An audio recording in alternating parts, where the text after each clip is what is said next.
မင်္ဂလာပါတငယ်ချင်းတို့ရေဒီဗီဒီယိုလေးကြားတော့ဘယ်မှာရိုက်ထားလဲဆိုလို့ရှိရဲ့ကျွန်တော်တို့ဒီထိုင်းနိုင်ငံဘန်ကောက်မြို့ဒီကြောက်ဖြာမြစ်ထဲမှာပေါ့နော်အဲ့ဒီမှာရိုက်ခဲ့တဲ့ဗီဒီယိုလေးဖြစ်ပါတယ်ဒါကတော့ကျွန်တော်တို့အနားယူဖို့အတွက်သွားခဲ့တာပေါ့နော်အပန်းဖြေအနားယူဖို့ဆိုပြီးတော့အဲ့ဒီနေရာလေးကိုသွားခဲ့ပါတယ်အဲ့ဒီမှာဆိုလို့ရှိရဲ့ဒီမှာဆိုလို့ရှိရင်ဒါဒီမြစ်ထဲမှာတမောကသွားနေတာပေါ့နော်တမောကသွားနေတဲ့တမောကသွားနေတာဖြစ်ပါတယ်ဆိုတော့ဒီပေါ်မှာဆိုလို့ရှိရင်ဒီတမောပေါ်မှာဆိုရင်ဘူဘေးလို့ခေါ်တဲ့စားစရာတောက်စရာတွေကတော့အများကြီးပဲရှိပါတယ်ကျွန်တော်တို့ဆိုရင်စားလို့တောင်မှစုံအောင်တောင်စားလို့မနိုင်ဘူးပေါ့နော်ဘာဖြစ်လို့လဲဆိုတော့ကျွန်တော်ကတော့ဗီဒီယိုတွေရိုက်နေတာဖြစ်တာကြောင့်မို့လို့တော်တော်များများမစားလိုက်ဘူးပေါ့နော်ဗီဒီယိုရိုက်တယ်ဓာတ်ပုံရိုက်တယ်အဲ့ဒါကြောင့်တိတ်မစားလိုက်ဘူးပေါ့နော်ဒါကတော့တငယ်ချင်းတွေဆွဲနေတာဖြစ်ပါတယ်အားရပါရ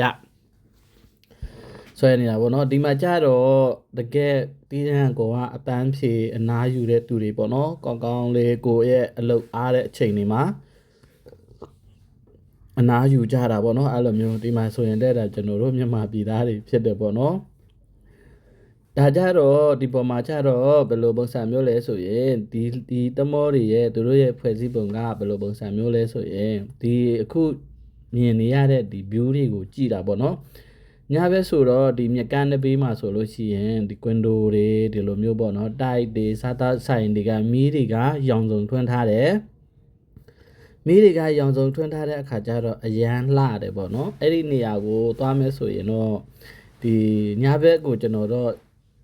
ကြည့်ရတာပို့လို့အဆင်ပြေတယ်ပေါ့နော်ဒီမှာဆိုရင်စားတောက်တဲ့နေရာပေါ့နော်ညဘက်ဆိုရင်ပို့လို့အဆင်ပြေတယ်လို့ကျွန်တော်ကြိုက်တာကိုပြောတာပေါ့နော်တချို့တွေဆိုရင်ဒီနေရာမှာစီးနေတာကနေ့လယ်ပိုင်းညနေပိုင်းအဲ့ဒါလိုမျိုးတွေစီးနေတာပေါ့နော်အဲ့ဒါဆိုတော့ညနေပိုင်းတို့နေ့လယ်ပိုင်းတို့ဆိုရင် view ကတိတ်တောင်မှလှကြမှာလှမယ်ပေါ့နော်အခုလို့ညပိုင်းဆိုရင်တော့တကယ်ကိုဒီမှာကြည့်ပါ view တွေ window တွေကအရန်လှတယ်ပေါ့နော်မီးရောင်စုံတွေနဲ့ဆိုတော့အဲ့ဒီ view ကိုလာပြီးတော့ကြည့်ရှုရင်းနဲ့ဒီပေါ်မှာကိုစားချင်တာလေးတွေကိုစားကြတောက်ကြတာပဲဖြစ်ပါတယ်ဒါကတော့ကျွန်တော်သွားခဲ့တဲ့နေရာလေးဖြစ်တယ်ပေါ့နော်ဘန်ကောက်မြို့ဒီကြောက်ဖြာမြစ်ထဲမှာပေါ့နော်ဒီမှာတငယ်ချင်းကတော့ဆွဲနေပါတယ်အဲ့ဒါလိုမျိုးပေါ့နော်အဲ့ဒါလေးကိုဒါပြီးတော့အမှတ်တရဗီဒီယိုလေးရိုက်ပြီးတော့ဒါတင်ပေးတာဖြစ်ပါတယ်စားစရာတွေကတော့ဒီမှာဆိုရင်အများကြီးပဲပေါ့နော်ဒီမှာမြင်တဲ့အတိုင်းပါပဲအများကြီးပဲစားလို့တော့မနိုင်ဘူးပေါ့နော်ကျွန်တော်တို့ဆိုရင်တစ်ခါနှစ်ခါသုံးခါလောက်ပဲသွားယူလိုက်တယ်ပေါ့နော်ဒါပြီးတော့စားမနိုင်တော့ဘူးဗီဒီယိုပဲရိုက်တယ်ဒီလိုမျိုးကွင်းတိုတွေဆိုရင်ကြီးကြီးပေါ့နော်အရန်လှတာပေါ့နော်ဒီမှာကြီးအရန်လှတယ်ဒီပေါ်မှာ music တွေပါပါတယ် music တွေကြတော့ကျွန်တော်တို့ကဒီအကောင့်တွေမှာညှိမှဆိုလို့ copyright ညှိမှဆိုလို့ဒါ music တွေကိုတော့အတန်ပိတ်ထားရတာဖြစ်တယ်ဒီလိုမျိုးပေါ့နော်ဒီမှာကြီးကွင်းတိုတွေအရန်လှတယ်ပေါ့နော်အဲ့ကြောင့်တကယ်လို့ဒီနေရာကိုသွားလက်မယ်ဆိုလို့ရှိရင်တော့ညဘက်ပဲပို့လို့ကောင်းတယ်လို့ကျွန်တော်မြင်ခဲ့တာပေါ့နော်ဒီမှာကြီးအများကြီးပဲကံကောင်းတယ်ဒီတမောမှဆိုလို့ရှိရင်နဲ့ဒီစားတာတောက်တာတွေအရန်ကောင်းတယ်လို့ပြောတာပေါ့နော်တခြားတမောတွေမှာကျွန်တော်တို့ ਨੇ တီးတဲ့သူတွေရှိတယ်ပေါ့နော်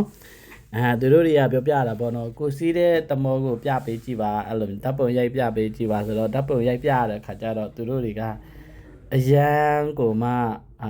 ဘယ်လိုပြောရမလဲအိုးတဲ့ဒီတမောဆိုလို့ရှိရင်စားတာတောက်တာတွေအရန်ကောင်းတယ်လို့ပြောတော့ကိုကပီတိဖြစ်တာပေါ့နော်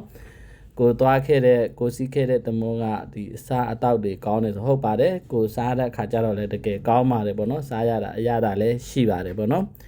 အဲ့ဒီအတွက်ဒီပေါ်မှာဝန်ဆောင်မှုလုပ်ပေးတဲ့သဖို့မှုတွေကိုတော့ဒါထူးပဲကျေးဇူးတင်ရမှာပေါ့နော်ခရီးသည်တွေကိုခရီးသည်တွေမဟုတ်ဘူးပေါ့နော်အပန်းဖြေတဲ့အနားယူတဲ့သူတွေပေါ့နော်โอเคဘိုင်ဗီဒီယိုလေးတော့ဒီလောက်ပါပဲနောက်ဗီဒီယိုကြမှာကျွန်တော်တို့ပြန်လဲဆုံစည်းကြမယ်နော်